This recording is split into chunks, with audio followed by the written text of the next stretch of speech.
All right, what's up, guys? Before I get into the end of the day recap today, I have a very special gift just for you that I want to tell you about. Just my way of saying thank you for showing me love on the channel, always commenting, liking, sharing, subscribing. Flip that notification button with your mouse if you guys haven't done so already. Make sure you don't miss out on any of my videos. But we're almost at the 10,000 subscriber mark. I just started this channel not too long ago, and I'm looking to grow this thing even further. So just my way of saying thank you. I've got special gifts for you. Right now, I've got both $50 Best Buy gift cards and $100 Best Buy gift cards for 30 of you. Okay? Right now, if you guys sign up for a TTG Pro bundle, that includes daily access to the chat room and all the beginner and foundation courses. You are going to get 15% off plus a $50 Best Buy gift card. If you guys sign up for the TTG Elite bundle, that includes chat room, beginner foundation courses, advanced trader courses, and the options courses, you're going to get 15% off plus a $100 Best Buy gift card. My way of saying thank you to you guys. All of this information on this special gift is available in the description below. So you guys can check out the description below. There's also links below that you can click on that'll take you directly to the site where you can take advantage of this offer. At checkout, whether it's the Pro Bundle or Elite Bundle, at checkout on the website, make sure to enter coupon code TTGBB19. That's how we will know, okay, that you are one of the first 30 people to do so, and then that we're going to make sure that you get the $50 or $100 Best Buy gift card in addition to the 15% discount when you guys sign up for those bundles at checkout. All right, so make sure you guys take advantage of these special offers. My way of saying thank you to you guys. Again, description and links are below. I hope you enjoy the gift, and I really look forward to seeing you guys in chat. It's time for you guys to invest in yourselves. Get the professional, real, true education that you deserve. It's the only way that you're going to become consistently profitable. All of those courses that you're going to get in those bundles, guys, I wrote myself. Okay, the 3 months of the educational program I went through when I worked at the hedge fund, I've taken all of that, broken it down, simplified it into layman terms the everyday person can understand. And that's how I created the TTG curriculum, and that's what you guys are going to learn. That is what I teach all of our members in chat every day. And I know you guys love, all the information and the free education and everything that I give away on the YouTube channel, but really this is also just a tip of the iceberg. There's a lot more that goes into risk management, position size management, pattern, identifying patterns, and also pattern probability. The chances of a specific pattern working out one way or the other. There's more advanced technical indicators and stuff like that that helps me generate these trade ideas. All of this stuff you guys will learn with those bundles, and also just being in chat with me full time during the day and being able to ask questions and and just bounce ideas off of myself and the rest of the TTG team. So I hope you guys enjoy the gift. My way of saying thanks. Again, this is only for 30 people, so act quick. All right, now let's get to the recap. All right, guys, what's up? Mike here, head trader at True Trading Group. October 24th, really strong day for our JNUG swing trade. If you guys missed my video from the 22nd, go back, check it out. I entered a swing trade long JNUG at 54.75, and we just took some profits off today at 61.29. All right, and this trade is starting to work out really well here as I pan this out. Just a quick recap if you guys did miss that video. There was the entry, and then we just took some profits off the table right there today. Okay, this setup here and this trade is really starting to trigger nicely. As I go to the daily chart, this was a descending wedge pattern that we were looking at. This is the whole premise behind this trade, and today you can see we just broke up and out of this downtrend resistance line that made up this descending wedge, and now I am looking for a move that takes us up into the mid to high 60s, and that'll be my final take profit. So I still am holding on to some of this position, guys, but I sold the bulk today. I'll take you to my trade announcements on the day. Here we are at 11:01 a.m. Took more profit, JNUG 61.29 from the 54.75 entry on the 22nd, and we're still holding some. Okay, so this is working out so far to be a really nice trade. We're only 2 days into this thing, and we're already up at 62, and we broke above a key area that was this 61.50 Okay, here's this 6150 area, and I just want to point this level out to you guys. You see all this resistance here at 6150. Okay, there it is. And you can see it was resistance back here. Look at this. You can see support all the way back here. Here's some more support, resistance. The 6150 has been a key level for the stock. And then as I switch to a 3-minute and I go intraday, you can see here more resistance at 6150 during the day today. We broke through it, and then you can see it started to act as a little bit of an area of support for us, and we're still trading above that at 62. So I'm really, really happy with the way that this swing is unfolding. So I want you guys to really pay attention, stay focused on this. My target on this is going to be a gap fill. This gap right here, I think we're going to get up and fill this gap, and that's going to be my final take profit. That's why I'm saying, mid to high 60s, 66, 67 is going to be my final take profit. But if this thing really does get going, we could see this back up into the 70s. I don't know if I'll still be in it for that, but I think that is possible. But I'll probably be flat by 66, 67. That'll be a home run. All right. So congratulations to anyone that followed along with this trade.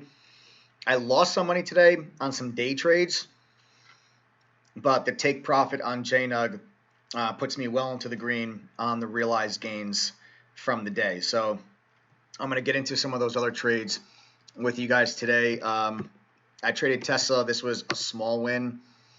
Tesla had this gap up today, massive earnings beats, shocked everybody with a profitable quarter. And we had this huge gap up today. And I was looking at this level, this like 294 to 295 level, because of this previous double top right here in March and April. Okay, so we were gapping above that level today, right around 300. And I said, if we pull back into this level, I'm looking for support to kick in. Let's leave that line there. Let's go to a 3-minute chart. Look at that. Okay, so here's your gap up to 300. We pulled in off the bell, and we found support right at that level that we were looking at pre-market. So I went ahead and I got long Tesla right in here. Take you guys to my trade announcements. Oh, that's too much. You guys can see long Tesla at 297.56. My stop loss was going to be right below a new low of the day. So 297.56. We're long right here. Now, this is kind of important a little bit, guys, because I was talking to everybody in chat that I was talking about Tesla. I didn't think that Tesla was going to run to 315 today. I also didn't think it was going to collapse down to 280, 275. I thought Tesla has a huge short position. This was a shell shock of a quarterly earnings release. It was a huge gap up that I thought that Tesla may just trade sideways and digest the gap up. That's what we got. And coming into this trade, I was not looking for Tesla to do this. Okay, I was not looking for Tesla to do this and explode up to 310, 315. I just wasn't. All right, so on this move up in front of the high of the day, I actually sold the bulk of my position. Here you guys can see I took some profit at 302.50. We're still holding some. We rolled back down, tried to hold support at the low of the day, and then once we broke it down, I exited the last piece at 293.56. So made $4, then lost $4. So 297.50 to 302.50, and then 297.50 to 293.50. All right. Oh no, it's $5. Oh, that's exactly how it was up just a little bit on the trade. Yeah, so $5 on the way up and then $4 on the way down. All right, so that's how, it was a small win. It wasn't like anything to really write home about, or it wasn't like a home run trade or anything, but it was a small win. Kind of almost a non-event, but it was a small win. Okay, and then moving on, APOP, I took a small loss on this one too. This APOP, what I want to talk to you guys about this APOP, the reason why I got in this thing in the first place is you see the support level here that was holding at 325. When we got up here, okay, and tested this area and got rejected and we put in this big red candle, I thought that this was going to roll over right here. I thought we were going to roll over right there, and I felt like that was a major rejection point where a lot of shorts were going to get confident. You also had the initial morning low was lining up right there. You can see it was resistance and then was more resistance. And I felt that rejection candle at that level was where this stock was going to give up. Longs were going to give up. Shorts were going to get confident, and this was going to crack. So when this actually held, you can see it actually held. I started thinking to myself, oh man, if that low doesn't break, this thing might squeeze. You might see a short squeeze, and all the people that just got short might get squeezed out of this thing, and we might make a move back up to $4. So I actually went in here and I got long. All right, I got long APOP right there, taking my trade announcements long at 347. Initial stop loss was 325, which is this low of the day. We make a move up here. We try to get through this level yet again, and we fail and get rejected once again. Now, at this moment, I started to say to myself, this 325 level is such a glaringly obvious support level that everybody's going to have their stop losses at this level. If it gets to 325, I think all the stop losses are going to trigger. The stock's going to flush down to like 315, 310. There's not going to be enough stock there to fill your order. So when we got down here and we got rejected there again, I said, I'm not waiting for that. I'm getting out of this thing now. And I got out here at $3.32. And surely enough, as soon as we got to 325, it flushed right down to 304. That is a huge difference. This thing went from literally 328 bid to 314, 315 in a second. That was all the stop losses triggering. That's why there was just an air pocket of shares there, and you would have been too slow to fill that. And instead of getting out at 325, you're getting out at like 310, 315. That's a big difference. So I'm really, really glad I exited this trade when I did, because it ended up saving me a lot of money. All right, and that's something that you guys can really think about too sometimes, especially with these small cap stocks. When you have such a glaringly obvious level like that, when that level gets broken, it usually flushes aggressively because of all the stop losses triggering. So when you're going about entering your trade and you're trying to calculate your risk, you can't look at a trade like this APOP and say, oh, my risk is 325, and if it gets at 325, I'm going to exit, because if it gets at 325 and then you hit the button, you're not going to get filled until down here. Okay, so keep that in mind when you're trying to calculate your risk on a lot of these small caps when you have a glaringly obvious level like that. And last but not least, we had ALGN. This really was, I don't know, wasn't one of my greater trades. I lost money on this, guys, and I just tried to short this thing in front of the high of the day because I didn't think it was going to break the high of the day during lunchtime. So right here, okay, ALGN, which had an earnings beat, started to push up here and tried to break through the high of the day at 1 o'clock. 1 o'clock's dead smack in the middle of lunchtime. Typically, more often than not, stocks that try to break the high during lunch will pull back in during the afternoon, because it's a time of low volume, and it's tough to get continuation all the way until the close when you have a breakout on low volume. Okay, so usually you want to see stocks break out around 2:30, and that'll give them the opportunity to have enough strength to go into the close. But when a stock tries to break out around 1 o'clock, 1:15, I usually am very skeptical, because just percentage-wise, it's going to fail more often than it's going to give you strong continuation.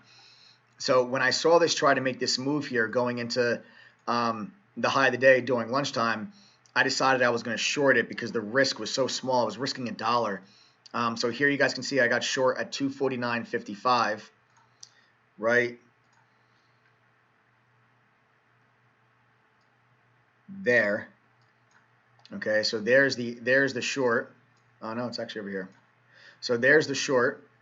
Okay, and ALGN, I said if we get over this high of the day, I'm just going to exit the position. I was expecting this thing to just kind of start to roll back down. I thought we were going to roll back down to VWAP, and then I was going to look to start to cover my position down there and try to catch a $4 or $5 move to only risk $1. So I'm like, I'm risking $1 to potentially make 4 or 5. I like the risk reward. I like the time of day. I'm going to go after it. I shorted it, but sure enough, we ended up breaking through, and I just covered my position right there. I lost $1. So you can see I covered at 250.51. So that's how, guys, I made a little bit of money on Tesla, but then I lost a little bit on APOP, and I lost some on ALGN. So today was basically, I would have finished the day red if it wasn't for JNUG. But the JNUG take profit today at 61.29 was really a thing of beauty. Makes it a nice day, and we're still in this swing, guys, and we're looking to see if we can get up into the mid to high 60s. So again, if you missed that video, go back, check it out. It's the video from 2 days ago. All right. talks about fundamental and technical analysis, using them together to identify grade A setups, because that's exactly what I did with JNUG. I used fundamental analysis with technical analysis to identify the setup, and it's working out really well, and it's paying us really well. Okay, I'll see you guys in chat tomorrow. We'll finish the week off strong. Take care.